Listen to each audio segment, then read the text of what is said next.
Good afternoon, St. Joseph School families. Well, we've hit this time of the school year right now when everybody naturally starts to wear down a little bit. We've been at it for 6 months. We've been working really hard as teachers, as students, as parents, as volunteers.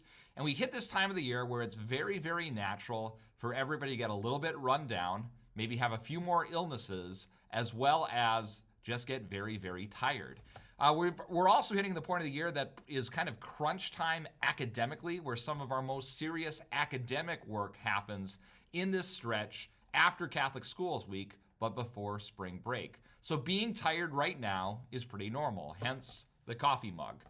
Now, it's probably a good time for a little reminder of something that we take for granted every single day, and that's sleep.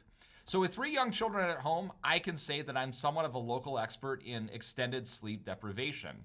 And maybe you are too, but most people probably aren't surprised to learn that we're not sleeping as much as we should, or that our kids aren't sleeping as much as they should. Now, according to the American Academy of Pediatrics, they say that 3 to 5-year-olds should sleep about 10 to 13 hours each night. That's 9 to 12 hours for 6 to 12-year-olds, 8 to 10 hours for teenagers. And it's probably not uncommon for a lot of kids to be on the low number side as opposed to the high number, or being underneath that as well. It's increasingly hard to find time to sleep in our busy lives. And I know that we've got all sorts of activities, sports, homework, academic demands, everything that we have at the end of the day that does make it a little bit harder to sleep. And of course, we want downtime and quality time with our family as well.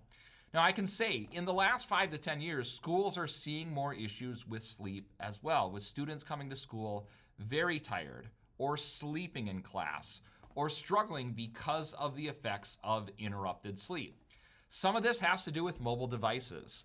If kids have phones and devices, they are often buzzing late at night with notifications. It's not uncommon to hear about text messages or group chats or social media use way into the night that interrupts and disrupts sleep.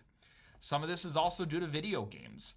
Video games are designed to be addictive, and they've never been built better than they are now.